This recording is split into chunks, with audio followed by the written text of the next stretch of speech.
everyone, welcome to my new video. तो guys आज श्री जगन्नाथ ब्रह्म परिवर्तन विषय शुणा चलतु कहानी आरंभ करवा तो स्टार्ट करवा। 15 जून 2015 स्थान ओडिशार पुरी जिला। रातिर विलंबित समय पुरी सहर को इलेक्ट्रिक सप्लाई बंद कर दिया जाइथिला। समग्र पुरी सहर अंधकारमय हो जाइथिला। आपण भाबुथिबे एहार कारण कौन? कारण थिला कि सेही अंधकार रातिरे महाप्रभु जगन्नाथंकर ब्रह्म परिवर्तन हेबो। ब्रह्म परिवर्तन ए शब्दटी हुए तो आपण मानंकु अबुझा होइथाइ पारे। ब्रह्म कहिले भगवानंकर हृदय को बुझाए। आज को प्राय 5000 वर्ष पूर्वे द्वापर जुगरे श्रीकृष्णଙ୍କ मृत्यु जरासवर सर आघात होइथिला। श्रीकृष्णଙ୍କର मृत्यु परे जरासवर और पांडव माने श्रीकृष्णଙ୍କର अंतिम संस्कार करथिले।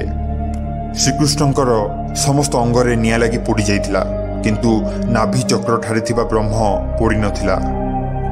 पांडव माने से पिंड को समुद्र रे भसाई देथिले। से पिंडटी समुद्र रे भासी भासी पूरी समुद्र कूल लगिथिला। परे एहा पूरी राजांकु स्वप्न होइथिला, जहाँ श्री जगन्नाथंकर विग्रह रे स्थापन कर जाइथिला। ए पिंडटी को ब्रह्म बोली कह जाए। एही ब्रह्म श्रीजीउंक विग्रह रे स्थापन परे पूजा कर जाए। किंतु जेउ वर्ष जोड़ा आषाढ़ मास पड़े सेही वर्ष ए ब्रह्म को श्री जगन्नाथंक विग्रह रु बाहर कर जाई नुआ विग्रह रे स्थापन कर जाए। एहाकु नवकलेबर बोली कह जाए। एहा प्रति 8 वर्ष 11 वर्ष किंबा 19 वर्ष रे पड़े। एही नवकलेबर परे पुराना विग्रह को पाताली करा जाए। वर्तमान आपण मानक मनरे प्रश्न उठथिबो जे ब्रह्म परिवर्तन समय सहर को अंधार काहेकि करा जाए। भगवान श्रीकृष्णଙ୍କ ठाରୁ आसीथिबा ए ब्रह्म कोनोसी साधारण जिंस नुहे। एही ब्रह्मरे एते शक्ति अछि जहा सारा दुनिया को गढ़िबा ठारू ध्वंस मध्य करि पारे। एही ब्रह्म आज को 5000 वर्ष धरी रहिछि और आगो को मध्य रहिबो, कारण एहार अंत नाही। जहा पाखरे अग्नि मध्य हार मानिछि। एही ब्रह्म कोनोसी मेटल ठारू कम नुहे। कुहा जाए एहा एक ज्वलंत पिंड सदृश्य जेउथिरे करेंट प्रवाहित होउछि। एहा कोनोसी धातु बा आलोकर संस्पर्श रे आसिले अधिक प्रज्वलित और भाइब्रेट हुए एवं एहाकु छुईले झटका मध्य लागे। तेणु श्री जगन्नाथ, बलभद्र और माता सुभद्रांकर मूर्ति काठरे निर्माण करा जाए। धातु निर्मित मूर्ति रे इलेक्ट्रिक करेंट प्रवाहित हेबा फल मूर्ति को स्पर्श कले विद्युत आघात मध्य लागि पारे। तेणु ब्रह्म परिवर्तन समय मंदिर मध्य थिबा दैत्यपति और सेवायत हाथ में गामुछा गुड़ाई और आखिरे पट्टी बांधी ब्रह्म को स्थान परिवर्तन करांती। कारण खाली आखिरे रहिले ब्रह्मर उज्ज्वल आलोकरे आखि और खोला हाथ स्पर्श कले शरीर को क्षति होई पारे।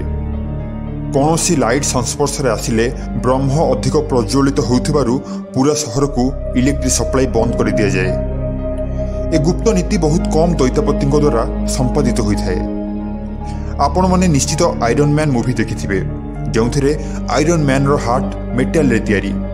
थरे भाबंतु जहा एबे आम चिंताधारा को आसुची आउ आमे ताकु नै मूवी तयारी करूछे, ताहा 5000 वर्ष पूर्वे श्रीकृष्णଙ୍କ शरीर मध्य थिला, जे सर्वशक्तिमान थिले। आमे आज जो वैज्ञानिक टेक्नोलोजी को नहीं गर्व करुछे, ताहा आम दुनिया रे केते हजार वर्ष पूर्व जे अछि तार कल्पना करिबा असंभव। धर्मावलंबी माने कहंती कि भविष्यत रे भगवान श्रीकृष्ण पुणी थरे पृथ्वी रे जन्म नेबे। कली जुग सरी सत्य जुग आसीबो और पुणी थरे एही अवतार संसार रे पालन करता हेबे। तेणु श्रीकृष्ण तांको ब्रह्म को संसार रे छाड़ी जाइचंती।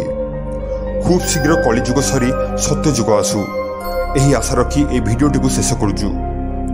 आशा करुछि ए भिडियोटी आपण मानकु भल लागिथिबो। तेबे भिडियोटी आपण मानकु केमिति लागिला कमेंट सेक्शन में लिखि जणांतु आ कमेंट रे जय जगन्नाथ लिखिबाकु भूलंतु नाही। तेबे आज पई भिडियोटी एतिकी थिला। तेबे देखा हबा आगामी अध्याय रे एमति किछि नुवा भिडियो सहित। धन्यवाद।